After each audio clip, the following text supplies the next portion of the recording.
So guys hello. शाम के 8 बज रहे हैं और 8 बजे पहले से ही अनाउंसेस था कि हम एसिड एंड बेस का पार्ट 3 लाएंगे और एसिड एंड बेस के पार्ट 3 में सब कुछ कंप्लीट कर लेंगे। जो भी बचा कुचा टॉपिक है सब दी एंड हो जाएगा। प्लीज़ अगर आपने पार्ट 2 और पार्ट 1 नहीं देखा तो जरूर देखना, इसलिए देखना जिससे आपको पार्ट 3 बहुत अच्छी तरीके से समझ में आए। और इसके बाद आप देख रहे हैं तो लेक्चर्स पूरा एंड तक देखिए। लेक्चर्स पूरा एंड तक देखना इसलिए जरूरी क्योंकि समझ में आना चाहिए। आपके काम की पूरी इंफॉर्मेशन, पूरी नॉलेज यहाँ पे मिलेगी। जस्ट आपको लेक्चर एंड तक देखना पड़ेगा, उसके बिना कभी किसी को नहीं समझ में आया तो आपको भी नहीं आएगा। तो पूरा लेक्चर एंड तक देखना। तो अभी स्टार्ट करते हैं acid and base with the H2O। ध्यान से समझना, यहाँ पे हमारा मेन मकसद क्या है समझना कि एसिड H2O के साथ रिएक्ट करेगा तो कैसे बिहेव करेगा, बेस H2O के साथ रिएक्ट करेगा तो कैसे बिहेव करेगा। तो सबसे पहले हम बात किसकी कर रहे हैं, एसिड की। एसिड को जब आप H2O के साथ रिएक्ट कराओगे तो ये सब एसिड के लिए जनरल रिएक्शन है कि एसिड के लिए जनरल रिएक्शन है कि वो H पॉजिटिव आयंस रिलीज करेगा। H पॉजिटिव आयंस रिलीज होंगे। जैसे एग्जांपल मैं आपको बताता हूं। एग्जांपल में आपके पास एसिड है HCl।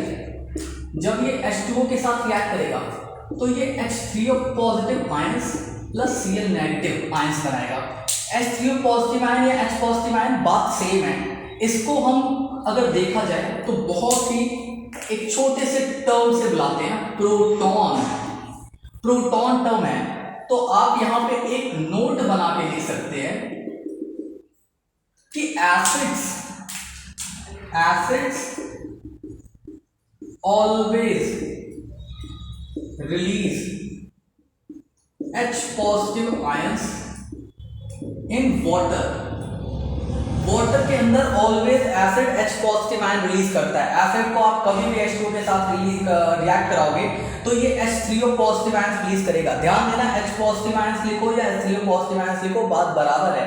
तो H3O पॉजिटिव आयन फॉर्म करेगा, ये कॉमन है। ये एसिड की एक प्रॉपर्टी है कि एसिड कभी भी वाटर में जाएगा तो H3O पॉजिटिव आयन रिलीज करेगा ही करेगा, किसी भी एसिड की बात हो।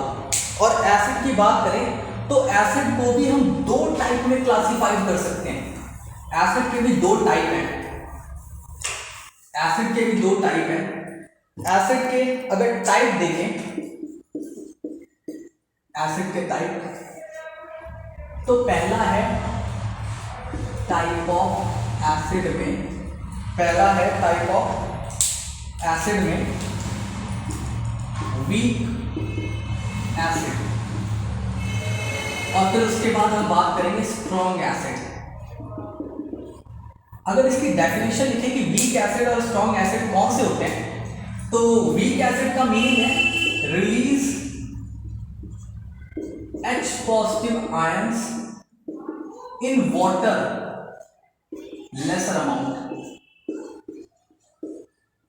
अमाउंट में H पॉजिटिव आयंस रिलीज होना जिस एसिड में होगा उसको हम वीक एसिड कहेंगे। Example CH3 COOH acetic acid.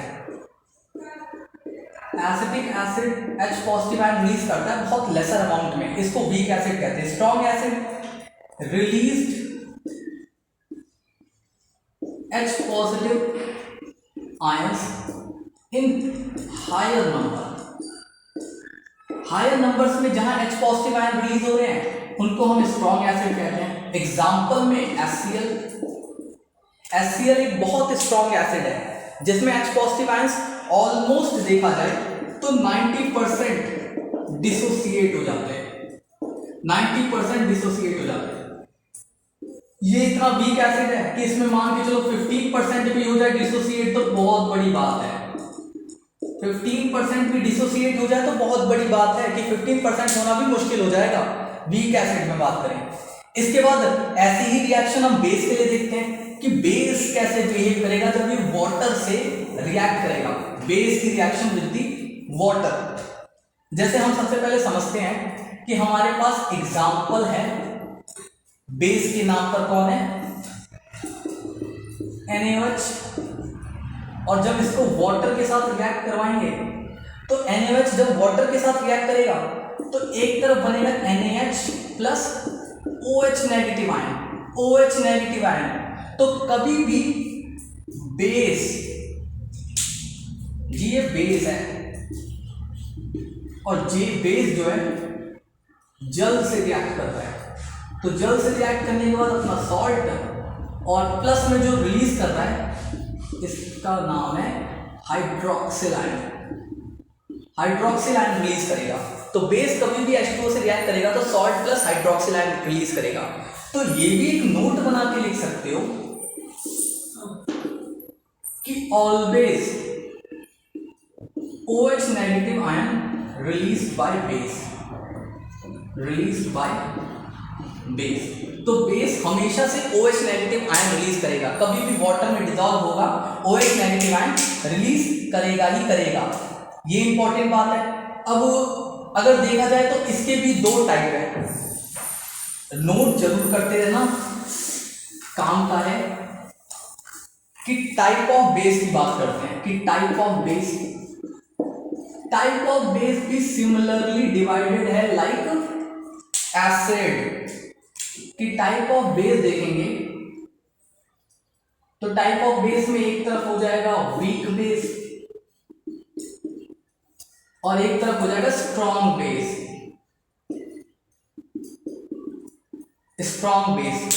Weak base की मीनिंग हो जाएगी बेस विच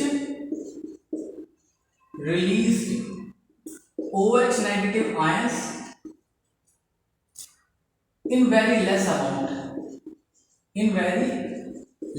amount, तो बहुत ही लेस अमाउंट में OH नेगेटिव आयंस का निकलना शो करता है कि वो वीक बेस है। और base which released OH negative ions in very high amount,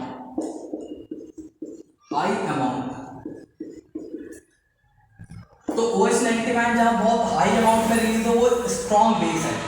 strong base का एग्जांपल NaOH जो है ऑलमोस्ट 90% डिसोसिएट हो जाएगा। NaOH जो है ऑलमोस्ट 90% डिसोसिएट हो जाएगा। ये इंपॉर्टेंट बात है, आपके लिए क्वेश्चन हो जाएगा वीक बेस की, वीक बेस निकालिए कि वीक बेस क्या होगा। कमेंट बॉक्स में आंसर लिखना, फिर मैं जरूर रिप्लाई करूंगा कि वीक बेस सही में वो होगा कि नहीं होगा, मैं रिप्लाई करूंगा। लेकिन कमेंट बॉक्स में आंसर जरूर लिखना, पता भी तो लगे यहाँ तक कोई पढ़ भी रहा है कि नहीं पढ़ रहा। इसके बाद हम बात करते हैं कि टाइप ऑफ बेस की बात हो गई, बेस की बात हो गई, एसिड की बात हो गई। अब हम कैसे डिफाइन करेंगे कौन कितना ज्यादा स्ट्रॉन्ग है। कोई हमारे पास क्या स्केल रेडी है? तो बहुत लोग समझ रहे होंगे स्केल के नाम पे कि हम बात कर रहे हैं पीएच स्केल की। पीएच स्केल की अगर एप्लीकेशन देखें यूजेस, तो यूजेस है to check strength of acid and bases की स्ट्रेंथ चेक करने के काम आता है पीएच स्केल।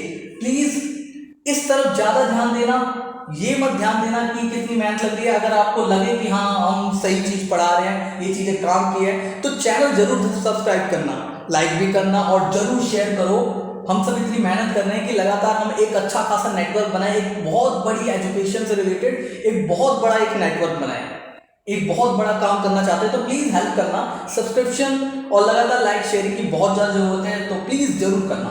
तो to check strength of acid and base, pH scale strength of acid and base check करने के काम आता है। पीएच स्केल को अगर थोड़ा डिटेल में समझे तो पीएच स्केल में स्पेशली हम बात करेंगे P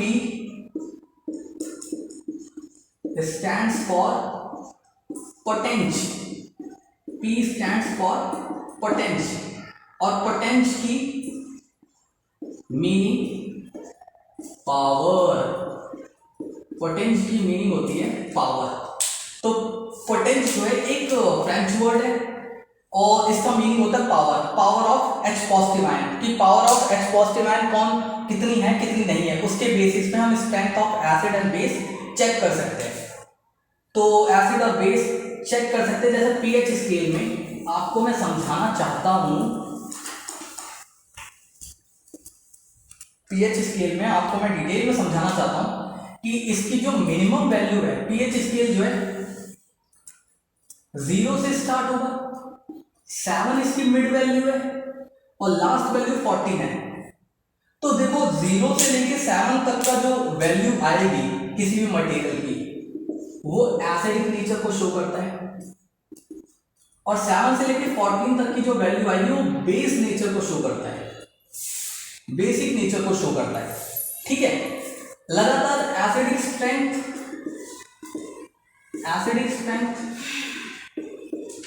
इस तरफ से इस तरफ इंक्रीज होगी, बेसिक स्ट्रेंथ इस तरफ से इस तरफ इंक्रीज होगी, इस तरफ से इस तरफ बेसिक स्ट्रेंथ इंक्रीज हो रही है। कंफ्यूज मत हो जाना दोनों एरो में, तो इसीलिए एक इस तरफ एरो और एक इस तरफ एरो। तो बेसिक स्ट्रेंथ इस तरफ इंक्रीज हो जाएगी, बेसिक स्ट्रेंथ इस तरफ इंक्रीज होगी, एसिडिक स्ट्रेंथ इस तरफ इंक्रीज होगी। कि आप एक नोट बना सकते हो, नोट में दो स्पेशल पॉइंट, जैसे point A acidic pH value comes 0 to 7। Acidic pH value की एसिडिक pH वैल्यू जो आएगी वो 0 to 7 के बिटवीन आएगी। और second base pH value comes 8 to 14। ठीक है, 8 to 14 आ जाएगी। जैसे एग्जाम्पल में मैं एक बात करूंगा, एक हमारे पास है मिल्क ऑफ मैग्नीशिया, इसकी हम बाद में भी बात करेंगे, बहुत खास है मिल्क ऑफ मैग्नीशिया। इसकी पीएच वैल्यू जो होती है 10 होती है। अगर पीएच वैल्यू देखी जाए समझ में आएगा, 4 नंबर लगेगा। तो पीएच वैल्यू 10 जो शो करता है ये नेचर में बेस है।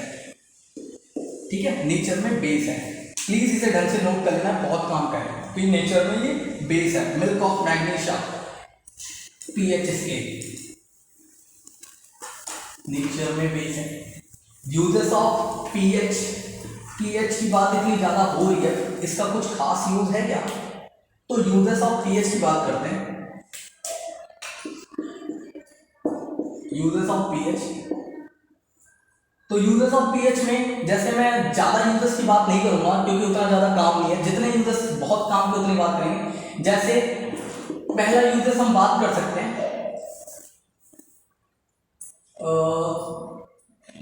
हमारा जो बॉडी फंक्शन करता है वो एक पीएच में करता है। बॉडी फंक्शन, बॉडी फंक्शन ना ऑप्टिमम पीएच, बॉडी जो फंक्शन करती है वो एक ऑप्टिमम पीएच में करती है। कहने का मतलब है कि हमारा जो स्टमक है वो अच्छा फंक्शन करेगा, अच्छा फंक्शन करेगा, good activity, good activity in acidic nature. Acidic nature में स्टमक हमारा अच्छी एक्टिविटी करके शो करता है। और ये एसिडिक प्रॉपर्टी कहां से आती है? एससीएल जूस रिलीज होता है हमारे स्टमक में, SCL juice release for digestion. Digestion के लिए बहुत रिक्वायर्ड है ये एससीएल जूस, कि एससीएल जूस अगर लगातार अच्छे अमाउंट में रिलीज होगा तो हमारे लगातार फूड अच्छी तरीके से डाइजेस्ट होगा। लेकिन कभी कभी क्या हो जाता है, जब हमारा stomach in case stomach get full, जब हमारा स्टमक कुछ ज्यादा फुल हो जाता है, हमने कुछ ज्यादा खाना खा लिया, तो stomach get full then release HCl juice in higher amounts, HCl juice in higher amounts। HCl juice बहुत ज्यादा अमाउंट में रिलीज होगा, HCl juice बहुत ज्यादा अमाउंट में रिलीज होगा, then it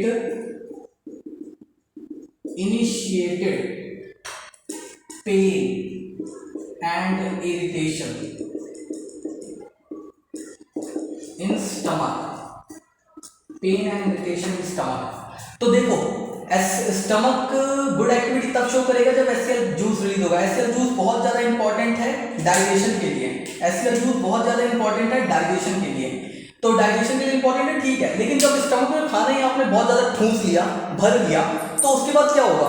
ठूस लिया तो एससीएल जूस ज़्यादा रिलीज होना पड़ेगा, और एससीएल जूस ज़्यादा रिलीज होने का मतलब है कुछ अमाउंट भी थोड़ा बहुत रह गया तो स्टमक का पीएच वैल्यू चेंज कर देगा, क्योंकि एससीएल क्या है? एक एसिड ही तो है। H पॉजिटिव आयन रिलीज करेगा तो ज्यादा H पॉजिटिव आयन रिलीज हो जाएगा, पीएच वैल्यू थोड़ी सी भी रेंज से आगे पीछे चली गई तो वही है जो पेन एंड इरिटेशन प्रोवाइड करेगा। पेन एंड इरिटेशन प्रोवाइड कर रहा है तो उसको हमें कहीं ना कहीं तो दूर करना होगा। तो दूर करने के लिए हमारे पास एक बेसिक मटेरियल हम यूज करते हैं। तो यूजर्स की बात करें, बेस मटेरियल यूज्ड, और बेस मटेरियल जो यूज किया जाता है उसको कहा जाता है एंटासिड। और एग्जांपल में कुछ एंटासिड मैं बताना चाहूंगा, बेकिंग सोडा, ठीक है, बेकिंग सोडा। और आपको मैंने कहा था ना एक और उस मिल्क ऑफ मैग्नीशिया भी बेकिंग सोडा है, मिल्क ऑफ मैग्नीशिया। जल्दी से कमेंट बॉक्स में लिखना कि मिल्क ऑफ मैग्नीशिया का पीएच मैंने क्या लिखा था, 10, ठीक है। तो milk of magnesia pH value 10 हो जाएगी। इसके बाद एक लास्ट बात लिखेंगे जिसके साथ ये लेक्चर्स एंड हो जाएगा, वो है रिएक्शन ऑफ न्यूट्रलाइजेशन। कि रिएक्शन ऑफ न्यूट्रलाइजेशन क्या होता है?